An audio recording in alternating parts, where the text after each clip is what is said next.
ka-sewer, ituturo ko sa inyo ngayon kung paano gumawa ng scarf para sa costume natin na katipunero or magsasaka. Una po ay tatahiin natin doon sa diagonal na cut natin. 1/4 lang po yung i-fold natin. Pagdating po dyan sa kanto ay itupi na rin natin ng 1/4 at diretso na nating pasadahan. Ayan po, at i-fold na rin natin yung kabilang diagonal na cut natin. Tahiin lang po natin diretso.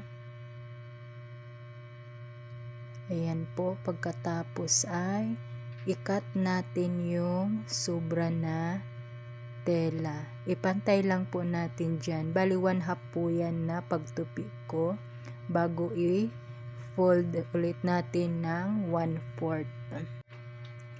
Ayan po, at yung pinaka-straight natin na cut naman ang ating papasadahan. Ayan po, at tahiin lang natin siya ng diretso.